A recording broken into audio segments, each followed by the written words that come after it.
Amaury! Ouais. Bon, dépêche-toi, on tourne! Ouais. Bon, dépêche-toi, toi! Dépêche-toi! Casse-toi!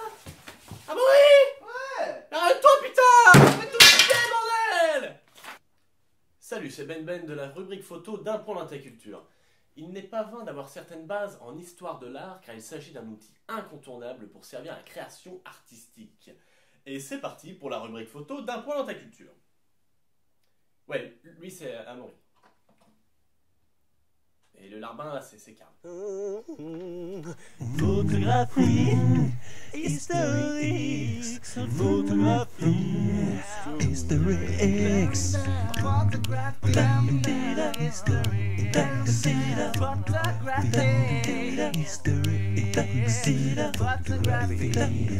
historique.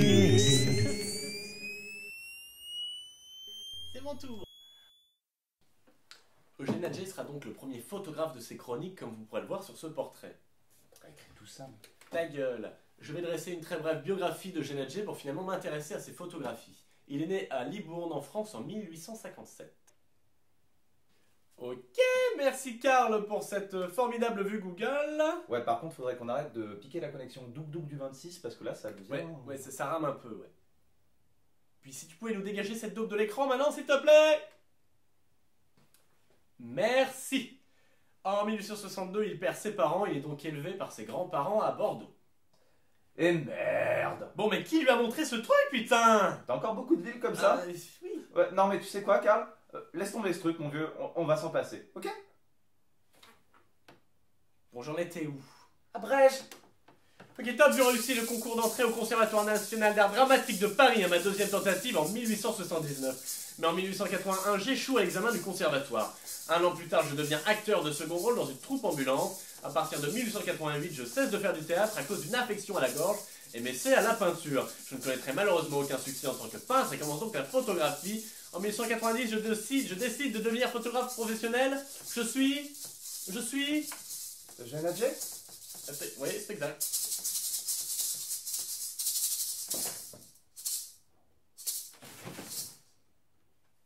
En tant que photographe professionnel, il travaille d'abord pour des artistes en leur vendant des photographies.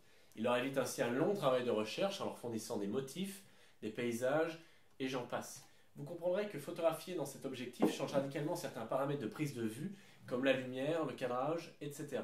Ce qu'il faut immédiatement comprendre, c'est qu'Eugène Adjé ne travaille non plus en tant qu'artiste, mais au service des artistes. Il fait carrément inscrire sur sa porte d'atelier « Document pour artistes ». Sa photographie devient donc exclusivement documentaire. En tout cas, on notera que lui-même n'a jamais considéré sa photographie comme appartenant au champ de l'art. Il se met à mitrailler Paris sous tous ses angles et ce sont ces photos-là qui nous intéressent particulièrement. Ah. Bon, enfin. Bah ici, on a une petite série sur les petits métiers de Paris. Et donc, c'est qui, lui? Ce serait donc un marchand d'abat-jour, apparemment. Un marchand d'abat-jour? Non, mais n'importe quoi, les gars, quoi. Oh. Ils sont super chelous, non? On dirait plus des sortes de mannequins que des vrais types. Très juste. Retiens ça en tête, ça peut devenir important. Hein? Eugène Adjé réalisait ses prises de vue très tôt le matin alors que les grands boulevards étaient complètement déserts. Un peu comme ça. Voilà, donc là, dans Valence, évidemment, on n'est pas dans Paris parce qu'on est chez nous, mais comme vous pouvez le voir, il y a effectivement dans les rues absolument personne. Ouais. Pas bon. Oui.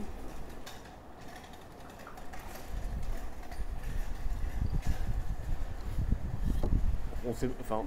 Bon. Non. Il utilisait une chambre à souffler photographique un peu dans le style de celle-là. Attends, mais c'est un appareil photo, ça? Oui. Tiens, justement, regarde. Je fais l'acquisition du dernier compact. Là, ce qui est pas mal, c'est... Ce qui est pas mal, c'est que tu peux voir, en fait, la photo directement après que tu l'aies pris. D'ailleurs, tu fais un peu la gueule, là. Ouais.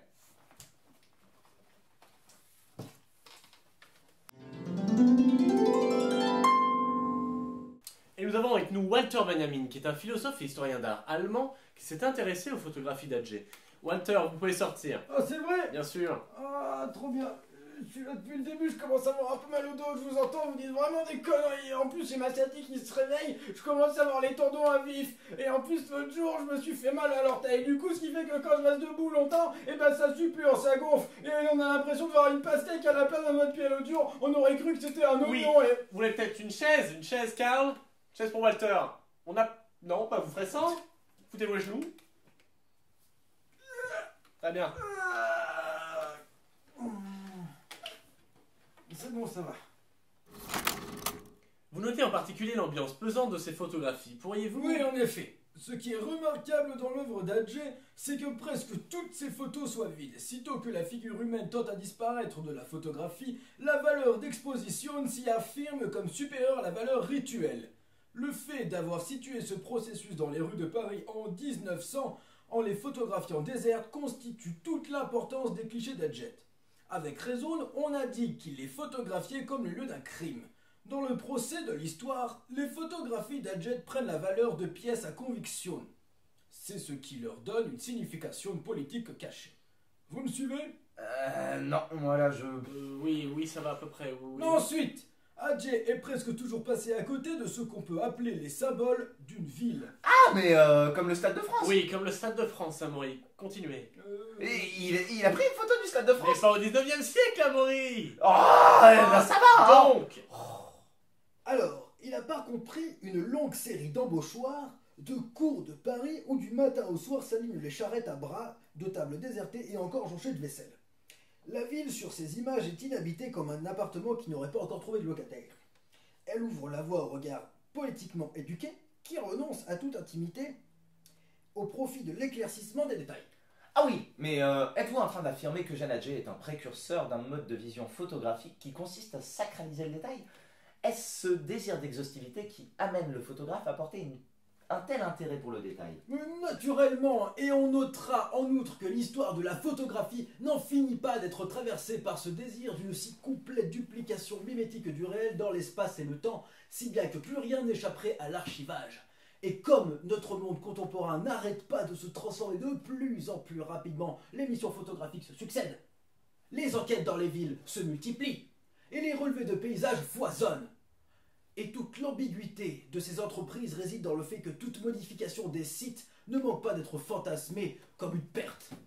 Ainsi, toute notre société moderne, affolée par l'accélération des bouleversements qu'elle-même produit, est profondément mélancolique. Et la photographie travaille tout à la fois à la formation et à la consolidation de cette mélancolie. Waouh! Bien, écoutez Walter, c'était vraiment très très intéressant. Vraiment, je vous remercie pour tout ça, hein. C'est moi qui vous remercie. Vous pouvez donc acheter mon livre en Non, vente chez tous les Walter, marchands vous n'êtes de pas là journaux. pour faire votre pub. Il y a notamment un passage qui contient... Ah, mais Walter, on s'en fout!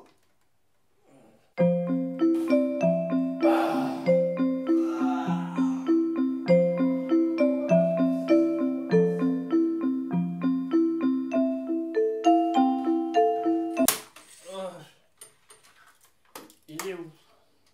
Walter? Ah bah, il est parti, c'était vraiment très intéressant, n'est-ce pas? Ouais. Bon, ben, est-ce que tu peux reprendre peut-être? En bref, on peut donc résumer dans un premier temps l'œuvre d'Adjé en constatant qu'il prend en photo des paysages de Paris déserts, puis des personnages sans fond, sans paysage. Oui, c'est un peu réducteur, mais oui, en effet. Il n'est pas rare qu'on puisse deviner une présence humaine, et c'est cette incertaine présence qui devient nettement plus troublante qu'une absence totale. Ce qu'il veut nous dire ici, c'est que l'homme ne sera toujours qu'un passant, alors que la ville de Paris, dont il essaie manifestement d'avoir un inventaire complet, sera toujours là, malgré les changements qui ne cessent de la modifier en profondeur. Encore une fois, ce genre d'erreurs sont trop fréquentes pour ne pas être voulues. C'est évidemment le produit du hasard, mais ce hasard fait partie intégrante de l'œuvre d'Adjé, et on peut dire que dans son œuvre, l'humanité n'a pas une place de choix.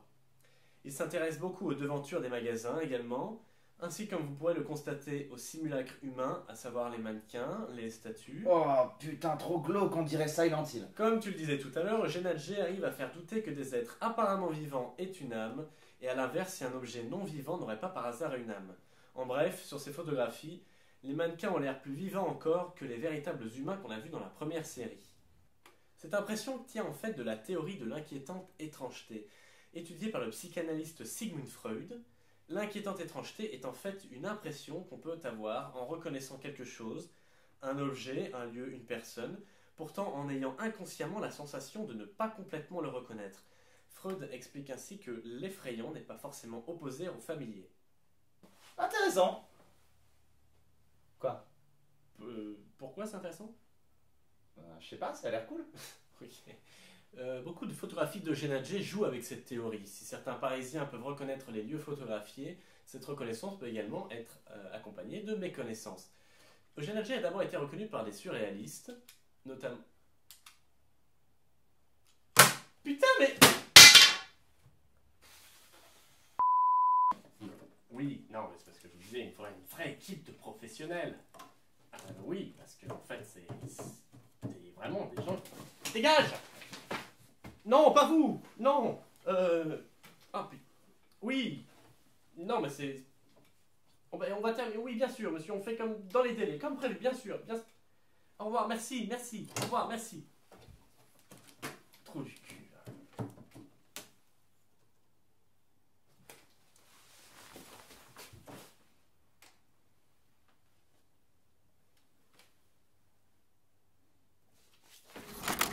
Bon. Eugène Atget a d'abord été reconnu par les surréalistes peu avant sa mort, notamment par Man Ray, qui est un photographe dont d'ailleurs j'aurai l'occasion de faire une chronique, hein, parce que Man Ray, quand même, là, il y a du niveau quand même. Hein, c'est quand même quelqu'un, c'est quelque chose quand même, là, quelque chose quand même. Bon.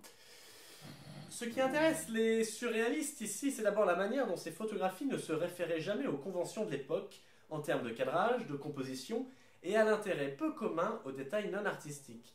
Il est aujourd'hui considéré comme le père de la photographie et le précurseur d'une manière de voir. Toutes les photos de ces vitrines en particulier ont été très appréciées par les surréalistes car elles montrent l'environnement quotidien sans aucun embellissement. Eugène Atget porte également un certain intérêt à tout ce qui est ornement, aux escaliers, aux sculptures et aux parcs, aux voitures, elles-mêmes en passe de subir les changements technologiques. Bah écoute, franchement, tu m'as pas convaincu par ton photographe là. Non mais attends, d'un point de vue formel, toutes tes photos sont quand même extrêmement inégales. Attends, elle est bien celle-là. Tu disais? Ouais, bah tu montres des personnes, ok, mais aussi des rues, puis des vitrines, des voitures, des parcs. Enfin bon, c'est de la photo d'archive, ni plus ni moins. Bon, moi ça me rassure, ta crise de tout à l'heure est terminée. Mais enfin, tu vois bien, on a plein de sujets différents. Il a fait combien de photos ce mec? 10 000 environ. 10 000? Bah, tu m'étonnes aussi, tu vas pas me dire qu'elles sont toutes intéressantes. Eh bien, c'est une question de point de vue. C'est pour ça que j'ai insisté sur ces photos de rue. C'est ce qu'il a fait de meilleur. Beaucoup de ces photographies ne sont effectivement que de simples documents. Disons-le. Non mais, disons-le! Il travaillait aussi pour des artistes, je le rappelle. Il fallait qu'il s'efforce de prévoir l'utilisation que ses clients feraient de ces images. Admettons, mais sinon, il y a un truc qui me chiffonne depuis tout à l'heure. Je t'écoute. Bah, c'est quoi ces daubes des fois en haut de ces photos? Comme une sorte de vignettage ou je sais pas quoi là. Ah oui, eh bien parfois l'objectif se décentrait, ce qui avait pour conséquence une image effectivement un peu rognée. Mais c'est trop la loose. Il s'en foutait. Difficile de savoir. Quoi, difficile de savoir? T'es censé avoir bossé ton sujet, non? Les gens, ils vont aller sur Wikipédia, ça ira plus vite, hein. Et tu crois que c'est qui l'a fait la page Wikipédia sur Eugène Atget? Non, sérieux? Ouais. Ok, ben, respect. Il faut dire qu'à l'époque déjà, les progrès en photographie allant à la vitesse de la lumière, la photographie instantanée était déjà possible, ce qui limitait les temps de pause. Attends. Mais c'est quoi un temps de pause? Quoi? Mais tu poses la question que maintenant? Mais vous commencez tous à me foutre la gerbe avec vos téléphones portables, vos compacts de merde là! Vous croyez que c'est ça pour une photo? Hein, pour une photo, basta? C'est quoi? C'est quoi? Non, la photographie, ça peut être 10 secondes, 10 minutes, 10 ans, 10... Ça va te faire du bien.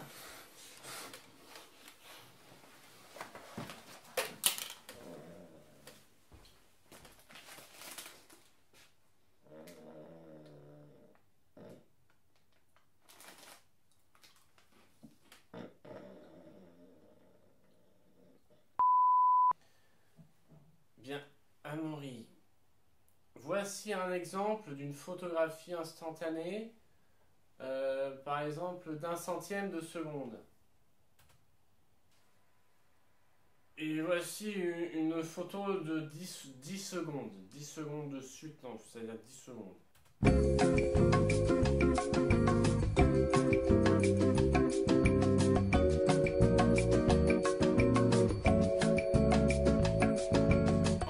Mais c'est pour ça que les gens étaient flous sur les photos d'Ad géant. Eh ben oui, ben je suis content parce que tu comprends cette notion. Arrête, t'es chiant Parce là. que c'était T'es chiant. bon, d'accord, eh ben écoute, c'est parti, on passe à autre chose, Genadji, donc n'a jamais Tiens. souhaité... Réveille-toi. Ah, Réveille-toi. mais tu crois que c'est facile, j'en ai plein de mes veines là, ton truc. Oui, aïe, aïe, oula, bah. Oula. Ah, aïe, oula.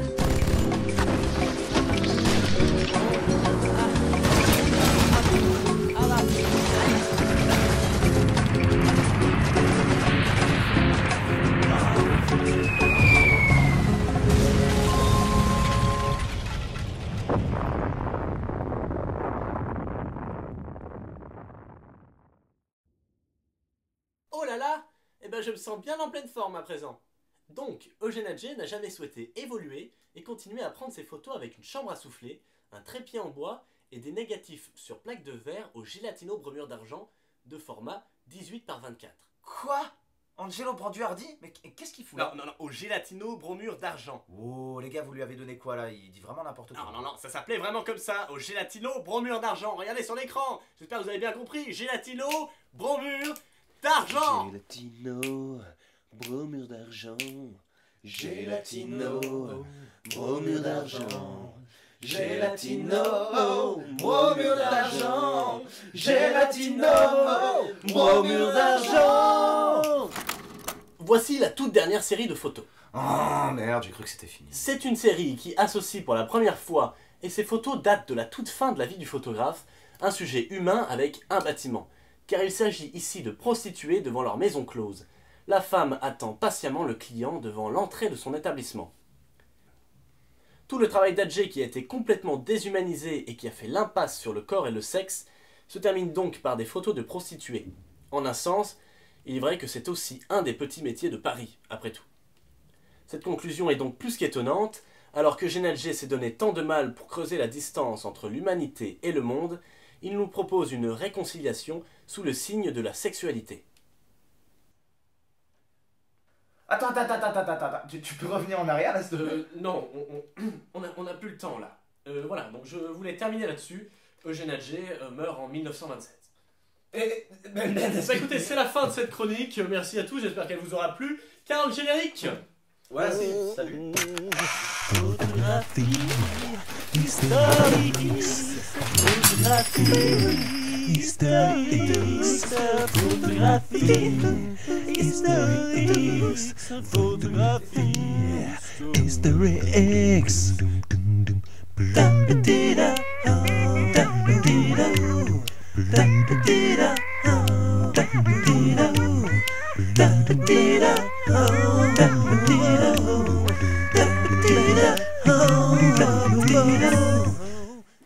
Oh merde, j'ai cru que c'était fini. Ah merde, j'ai cru que c'était fini.